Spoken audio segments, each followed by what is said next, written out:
ஏங்க உங்க புருஷன் வீட்டுல ஒரு வேலையும் செய்யறது இல்ல தானே? சாப்பிட்டா பிளேட் எடுக்கிறது இல்ல, காஃபி குடிச்சா டம்ளரை போடுறது இல்ல, குளிச்சா டவல் எடுக்கிறது இல்ல. வீட்டுல ஏதாச்சும் வேலை சொன்னா இதெல்லாம் உன்னோட வேலை, பொம்பளை தான் செய்யணும் அப்படின்னு சொல்றாரு தானே? அது அவங்க மேல தப்பு இல்லைங்க. அதுக்கு யார் காரணம்னு கண்டுபிடிச்சிட்டேன். இவங்க தான். செய்யக்கூடாதுன்னு நான் சொல்லலைங்க சார், செய்யட்டும்.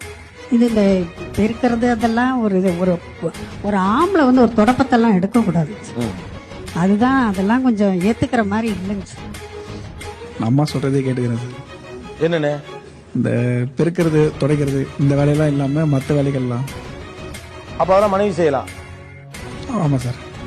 ஓ, அப்போ நீங்க வீடெல்லாம் கூட்ட மாட்டீங்க. என்னங்க உங்க மனைவி வேலைக்கு போறாங்க, இப்ப நான் பிடிக்கிறேன் உங்களை. உங்க மனைவி வேலைக்கு போறாங்க, பாவம் 6:30 மணிக்கு தான் வர்றாங்க. அவங்க என்ன வேலை பாக்குறாங்க? அவங்க டாக்டர் சார். டாக்டர். நீங்க? நான் இன்ஜினியர். இன்ஜினியர். ஏன் அவங்க வர்றதுக்குள்ள ஒரு 6:30 மணிக்குள்ள வீட்டை கூட்டினா தான் என்ன?